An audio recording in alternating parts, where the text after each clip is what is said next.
Shalom, queridos irmãos, que a paz do Eterno esteja sobre a vida de vocês.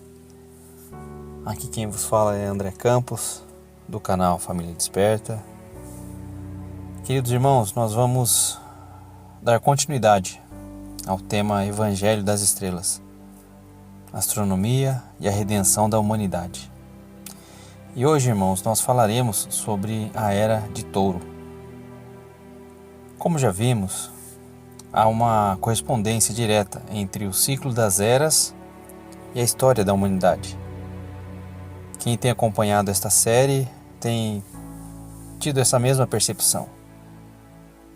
Na Era de Touro, vemos que a humanidade se conectou com a energia, adquiriu a semente do bem e do mal, e agora precisará escolher qual irá plantar. Em qual dessas energias dependerá um grande esforço, um trabalho pesado, e assim definindo seu futuro. A Bíblia, ela apresenta as maravilhas celestes como prova da ação de um Criador poderoso e sábio, e os detalhes do zodíaco como uma série de imagens que dão detalhes do maravilhoso plano que Ele estabeleceu para todos nós, por todos os tempos. O horóscopo, por outro lado, é uma vã tentativa de transformar essa história em profecias individuais, em dias de sorte e direcionamento pessoal, irmãos. O Eterno, através de seus profetas, tem desafiado as alegações dos astrólogos em diversas ocasiões. Portanto, irmãos, a prática da leitura de horóscopos, ela é irreal e é inútil. E o principal é abominação ao Criador. Entendam, irmãos, que em momento algum nós sugerimos ou aconselhamos os irmãos a praticarem tais atos. Nós estamos falando aqui sobre sinais e simbologias colocadas no céu por nosso Criador, como sinais visíveis para se conectar conosco, explicar fatos e eventos e nos ajudar e nos preparar para a nossa redenção. Então vamos para o vídeo.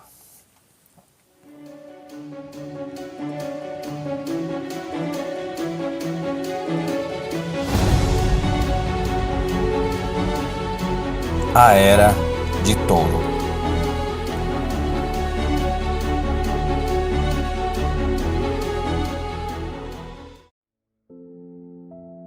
Com a chegada de Touro, alcançamos a fronteira dos registros da história humana. A data é aproximadamente 4.500 anos antes de Cristo. No fruto recém-revelado pela serpente, pelo serafim caído, e oferecida aos gêmeos Eva e Adão, a fonte do autoconhecimento se abriu, e os dois precisam agora ser capazes de lidar com ele e tomar as decisões corretas. Caim e Abel são representações claras do final da Era de Gêmeos e início da Era de Touro. São os gêmeos, as duas sementes, as duas escolhas e os dois destinos. A humanidade agora tinha dentro de si as duas sementes do fruto do conhecimento do bem e do mal, ou seja, o bem e o mal. E agora tem a função de plantar uma destas sementes. Cabe agora a cada homem e a cada mulher escolher qual semente irá plantar nessa terra, nesse campo de testes, que é a nossa vida aqui, é a nossa existência. Qual árvore irá crescer? Qual árvore irá nascer do seu plantio? Qual fruto você vai dar? E assim, qual semente você vai espalhar? A do bem ou a do mal? Esta é, resumidamente, a mensagem da Era de Touro, ou seja, a história do Éden. Não vos enganeis, de Deus não se zomba, pois aquilo que o homem semear, isso também ceifará. Porque o que semeia para a sua própria carne, da carne colherá corrupção. Mas o que semeia para o Espírito, do Espírito colherá vida eterna. E não nos cansemos de fazer o bem, porque a seu tempo ceifaremos, se não desfalecermos. A era de Touro se inicia justamente mostrando ao homem que tudo o que ele plantar, isto também ceifará. E isso já começa no Éden.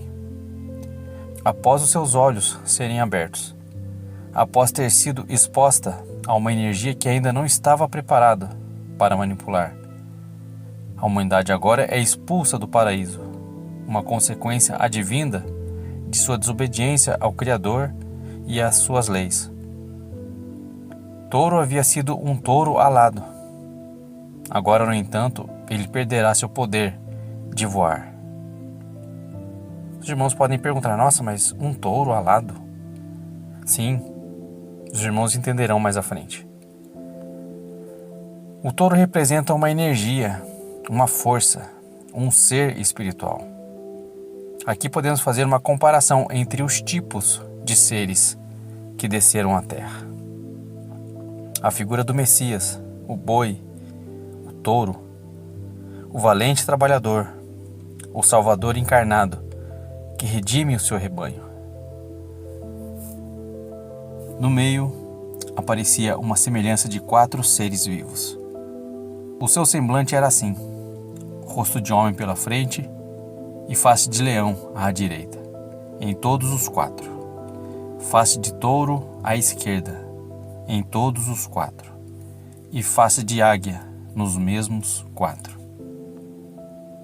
Satanás, que a partir deste ponto, também caiu na terra definitivamente, sem acesso à árvore do conhecimento do bem e do mal, a qual ele era o guardião, o administrador da árvore.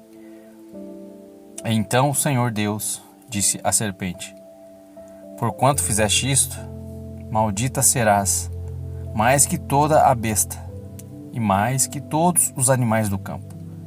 Sobre o teu ventre andarás, e pó comerás todos os dias da tua vida. Isso é acerca de Lúcifer. Vênus, a estrela da manhã, havia caído definitivamente. Vemos em outra tipologia o homem que cai, que tem as asas cortadas, que não acessa mais o Éden e as regiões celestiais. A figura da humanidade com 2 sementes, representadas em Eva, que iriam brotar na terra, gerando descendentes do bem e do mal. Vemos também os descendentes de Adão, passando por um processo de escolha, plantar a semente do bem ou do mal. Touro não poderia mais pastar nas pradarias celestes. Em vez disso, ele se tornara o boi inferior, preso à terra, um animal de carga e um lavrador do solo. Esta foi a era da terra, a era da agricultura. Caim se torna definitivamente lavrador. Abel se torna pastor de ovelhas. Caim significa lançar, obter, possessão. Abel, ou Ravel, significa sopro ou respiração. Caim, a primeira semente, se planta, se fixa e toma posse cada vez mais deste mundo físico. Já Abel, a semente de Adão, traz a memória, o sopro, a respiração que deu vida à humanidade, o sopro de vida, o fôlego de vida. E ele não se esquece das suas memórias anteriores, memórias celestiais, dos seus antepassados, da sua história pregressa, advinda do conhecimento de seus pais e de sua alma pré-existente. Ele quer voltar para casa e mostra, através do sacrifício de um cordeiro, que aguardava a sua redenção através do Messias. Aquele sacrifício que foi feito antes da fundação, aquele cordeiro que foi morto antes da fundação do mundo. E o seu desejo era aceitar a redenção oferecida e voltar para casa, e não fincar raízes na terra, como seu irmão Caim. Não é difícil desvendar o simbolismo desta era. O tema do momento é fertilidade. A fertilidade da semente da serpente e a fertilidade da semente de Adão. Duas sementes, joio e trigo, plantados e crescendo juntos até o dia da colheita final. A fertilidade física é uma função passageira. Outras formas de fertilidade duram por um período muito mais longo. A alma plantada nos corpos físicos gera frutos eternos. O autodesenvolvimento espiritual se faz necessário mesmo num ambiente material, físico. A transformação e evolução interna a qual os santos necessitam passar, laboriosamente e pelo mérito de esforço incessante. O homem agora deve arar uma estreita vala de salvação com o seu próprio suor e trabalho. Uma vala, um caminho reto, uniforme, concreto, no qual a preciosa semente espiritual possa germinar de novo. Nós falamos um pouco sobre a preciosa semente. Se você tiver interesse, nós vamos deixar o card aqui deste vídeo. Voltando ao tema, irmãos. Então o homem agora ele precisa cavar uma vala, um caminho reto, uniforme, no qual a preciosa semente espiritual possa germinar de novo. Para a salvação, há um esforço. Assim como o Messias trabalhou e trabalha incessantemente para nos ajudar, para nos ensinar o caminho da salvação, nós também devemos nos esforçar para trilharmos esse caminho. Não há salvação sem esforço. Não caiam, irmãos, não caiam nessa narrativa de que não precisamos nos esforçar para alcançá-la. O que fizermos com as sementes do bem e do mal definirá o nosso futuro. A árvore que fizermos crescer nos definirá como joio ou como trigo.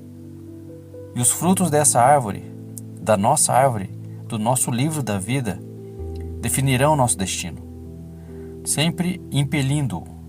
A natureza superior do homem é um lembrete incessante ao homem hesitante de que ele tem um destino a decidir.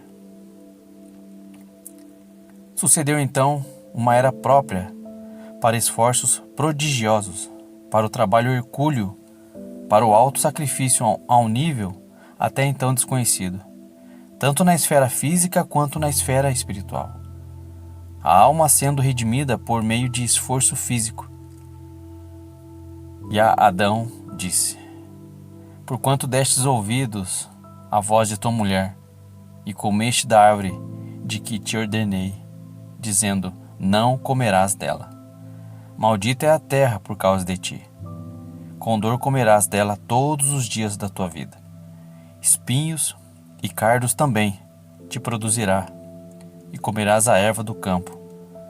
No suor do teu rosto comerás o teu pão, até que te tornes à terra, porque dela foste tomado, porquanto és pó, e em pó te tornarás. Esse é o período próximo ao dilúvio, em que grandes civilizações foram formadas.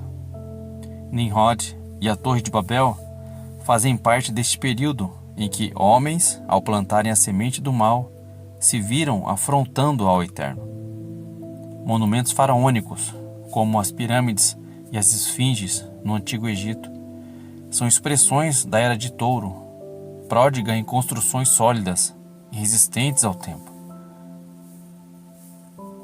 As civilizações Azteca e Maia também construíram pirâmides na cidade do México. Stonehenge também é construída neste período. Grandes civilizações, ajuntamentos de muitos homens que fixaram morada na terra, esquecendo-se de sua natureza celestial. Babilônia, Sumérios, Egípcios, civilizações americanas, Índia, China, todas essas civilizações antiquíssimas.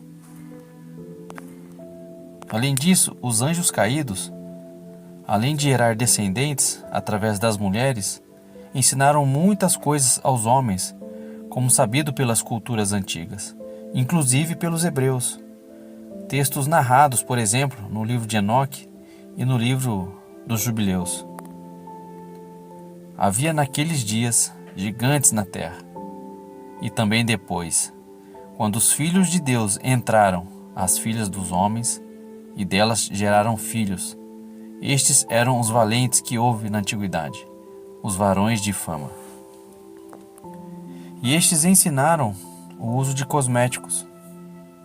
No Egito, por exemplo, muitos documentos antigos encontrados, datados de aproximadamente 4.000 a 3.000 anos antes de Cristo, mostram o uso de pinturas para os olhos e rosto, numa variedade de óleos e ungüentos para a pele. Estavam sempre barbeados e com a cabeça raspada, em afronta aos ensinamentos do Eterno. O uso de incenso para estabelecer a comunhão com os deuses caídos, a irrigação, controle dos rios, construindo represas e diques, muitos tipos de pedra, várias qualidades de madeira, marfim, ossos, cera, ouro, prata, cobre, compunham os amuletos a que se atribuíam poderes de proteção mágica. Carpintaria e papel de papiro, transformação da matéria, fabricação de tijolos, de vidro antigo, indústria do couro, jardins ornamentais como os da Babilônia, técnicas de embalsamento. Desde a época em que começaram as dinastias, os egípcios eram conhecidos pela perfeição a que chegaram na arte de embalsamar ou mumificar. Manter a estética da matéria, dos bens materiais desta era de touro. É um verdadeiro culto à matéria, ao material, ao mundo físico. O controle deste mundo em completa dissociação com o eterno e com o reino espiritual, totalmente desconexos. E assim o culto pagão principal da era de touro foi certamente o culto ao touro, o deus touro, que os semitas desvirtuados adoravam. Sobreviveu até mais tarde em Minos e Egito, na Babilônia e Assíria, na Grécia e Roma. Um culto que ainda hoje sobrevive ali na Península Ibérica, através das touradas. O homem precisava primeiro adestrar esse touro, controlar essa energia recebida no Éden, através do fruto do conhecimento do bem e do mal, e em seguida sacrificar o touro de sua própria fisicalidade, pois somente o sangue e o vigor daquele touro poderiam dar vida à semente em crescimento. Isso é o que o Salvador veio nos ensinar: o sacrifício do touro, da fisicalidade em detrimento da espiritualidade, da vida eterna. Um difícil sacrifício, mas que foi consequência de nossos atos.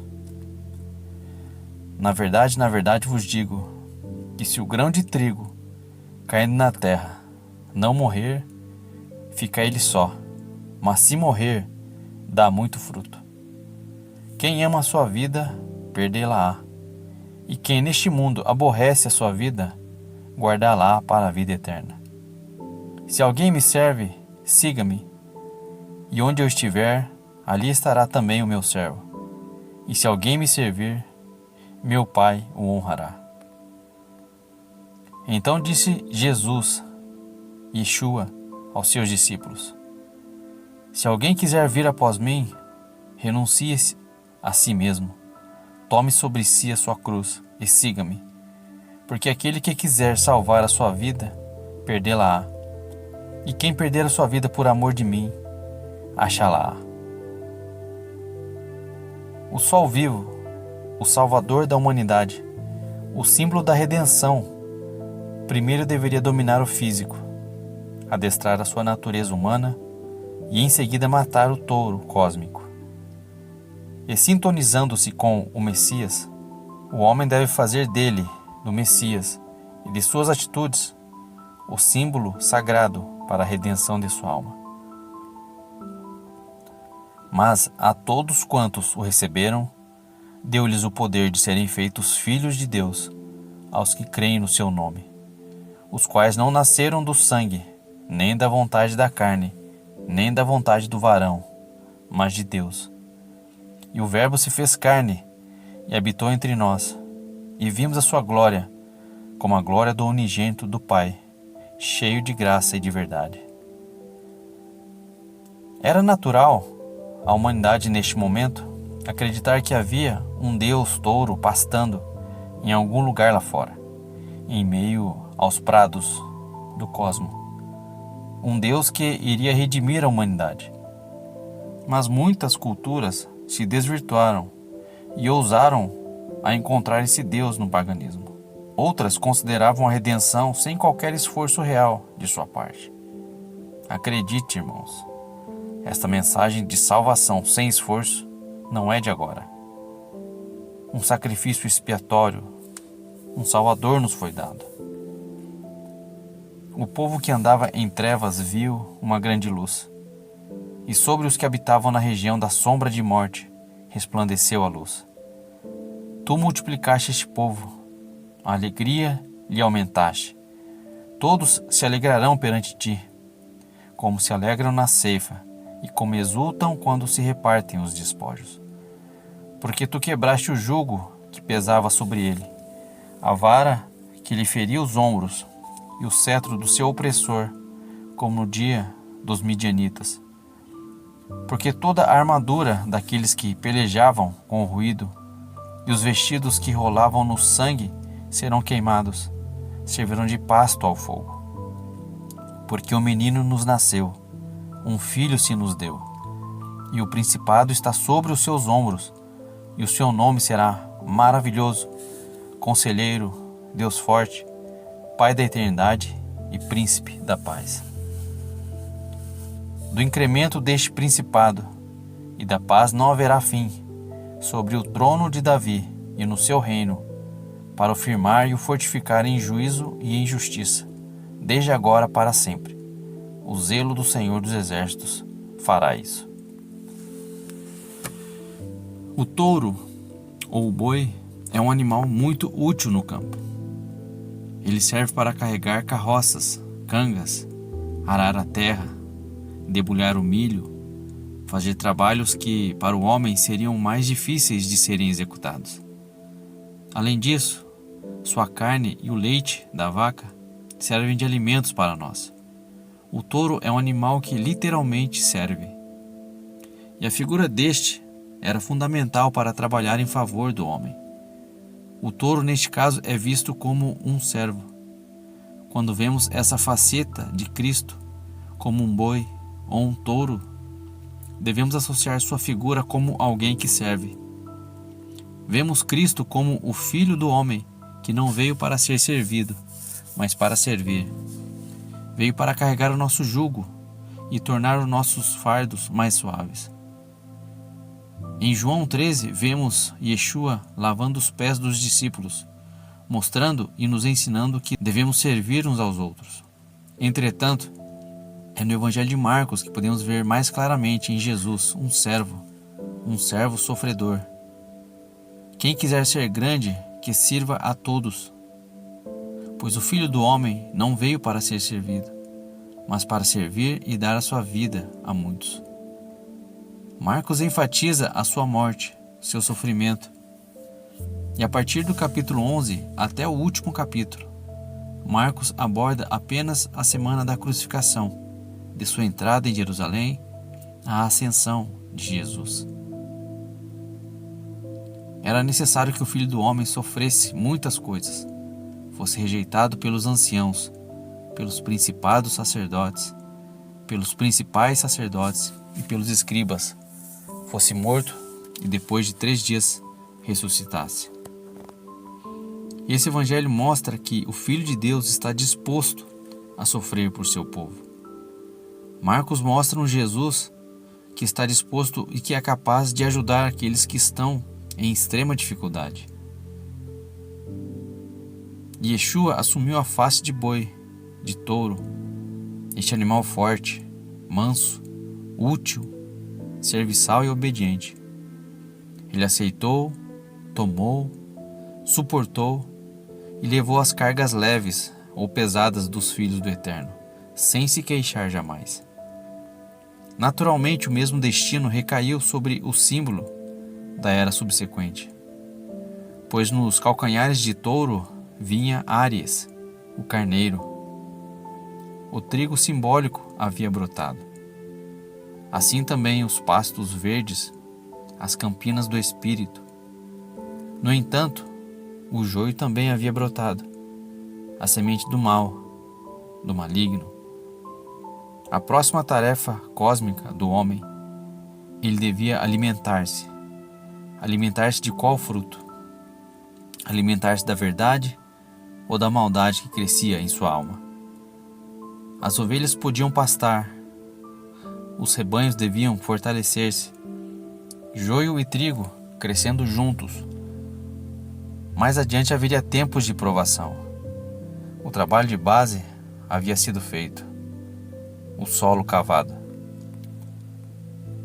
Então propôs-lhes uma parábola, dizendo: O reino dos céus é semelhante ao homem que semeia boa semente no seu campo. Mas dormindo os homens, veio o inimigo, e semeou o joio no meio do trigo, e retirou-se. E quando a erva cresceu e frutificou, apareceu também o joio. E os servos do pai de família, indo ter com ele, disseram-lhe: Senhor, não semeaste tu no teu campo boa semente?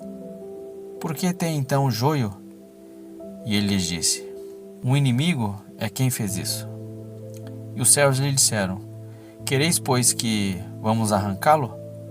Porém ele lhes disse: Não, para que ao colher o joio, não arranqueis também o trigo com ele. Deixai crescer ambos juntos, até a ceifa. E por ocasião da ceifa direi aos ceifeiros: Colhei primeiro o joio, e atai-o em molhos para os queimar. Mas o trigo, ajuntai-o no meu celeiro. E saiu Caim de diante da face do Senhor, e habitou na terra de Nod, na banda do oriente do Éden. E tornou Adão a conhecer a sua mulher, e ela teve um filho, e chamou o seu nome Sete. Porque disse ela: Deus me deu outra semente em lugar de Abel, porquanto Caim o matou. E a Sete mesmo também nasceu um filho, e chamou o seu nome Enos. Então se começou a invocar o nome do Senhor. Sete significa compensação, ato ou efeito de compensar. Sofreu muito tempo, mas depois veio a compensação, ou ainda qualidade ou estado de igual. O outro filho de Adão, o patriarca dos semitas, que assumirá o papel de Abel, da mesma semente, seu igual, e era o responsável por plantar e prosperar a boa semente, a semente do bem. Era necessário agora um pastor bondoso, alguém que o guardasse e impedisse o homem de se desgarrar do rebanho, alguém que o conduzisse a pastos novos quando surgisse a necessidade. O homem devia tornar-se um nômade nas campinas do Espírito. Aí entra novamente a figura do Messias, do bom pastor que dá a sua vida pelas ovelhas. E também vemos a figura do mercenário.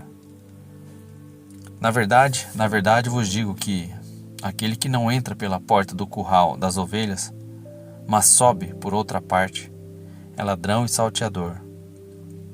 Aquele, porém, que entra pela porta é o pastor das ovelhas. A este o porteiro abre, e as ovelhas ouvem a sua voz, e chama pelo nome as suas ovelhas, e as traz para fora.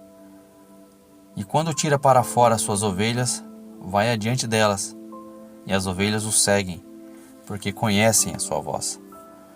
Mas de modo nenhum seguirão o estranho, antes fugirão dele, porque não conhece a voz dos estranhos.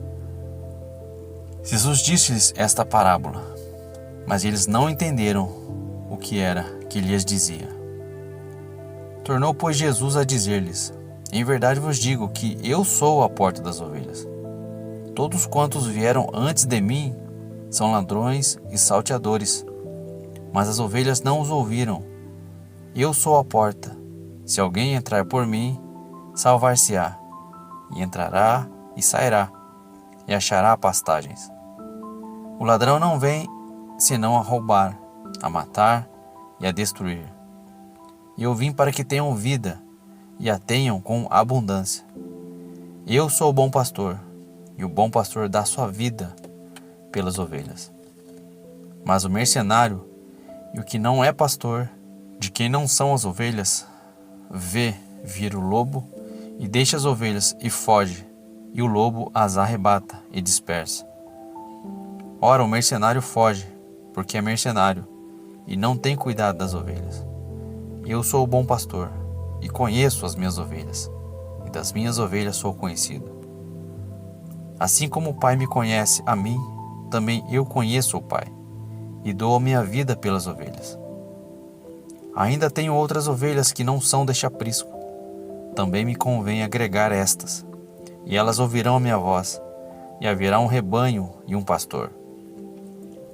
Por isto o Pai me ama, porque dou a minha vida para tornar a tomá-la. Ninguém me tira de mim, mas eu de mim mesmo a dou. Tenho poder para dar e poder para tornar a tomá-la. Este mandamento recebi de meu Pai. O antigo aguilhão da natureza superior do homem precisava ser transformado no cajado do pastor. Não mais um instrumento de encorajamento positivo, mas um meio de restrição. O homem agora deveria ser capaz de controlar sua natureza inferior para que sua alma pudesse crescer. A planta devia ser podada para que seu rebento principal pudesse fortalecer-se e frutificar. E esta é a mensagem de Áries, a nova era que estava para se iniciar, e da qual falaremos no próximo vídeo sobre o plano de redenção visualizado na sucessão das eras, no Evangelho cunhado, escrito nas estrelas. É interessante ainda, irmãos, pontuarmos que todas as eras e seus significados não dizem somente dos homens e mulheres que viveram naquele determinado período da história, mas dizem respeito a toda a humanidade e ao processo de redenção e salvação que cada um de nós passa interiormente nessa vida terrena, neste teste que estamos passando. Nosso Pai, o Criador, é tão maravilhoso que Ele cria o macro e o micro. Ele orienta as grandes mudanças e as mudanças individuais. Ele cuida de tudo. Ele é poderoso em majestade, mas se importa com o menor. Ele se importa comigo, se importa com você. Quando vejo os teus céus, obra dos teus dedos, a lua e as estrelas que preparastes, que é o homem mortal para que te lembres dele, e o filho do homem para que o visites? Contudo, pouco menor o fizeste do que os anjos, e de glória e de honra o coroaste. Que consigamos adestrar esse touro, controlar essa forte energia recebida no Éden, através do fruto do conhecimento do bem e do mal, e em seguida sacrificar o touro da nossa fisicalidade, em detrimento da nossa espiritualidade, da vida eterna. Que possamos escolher todos os dias o bem, plantarmos a boa semente, regar a árvore, produzir bons frutos, espalharmos a boa semente e, por fim, sermos dignos de voltar para casa. E o seu Senhor lhe disse: Bem está, servo bom e fiel. Sobre o pouco foste fiel, sobre o muito te colocarei. Entra no gozo do teu Senhor. Queridos irmãos, nós vamos ficando por aqui. Fiquem todos na paz do Eterno. Um forte abraço. Shalom.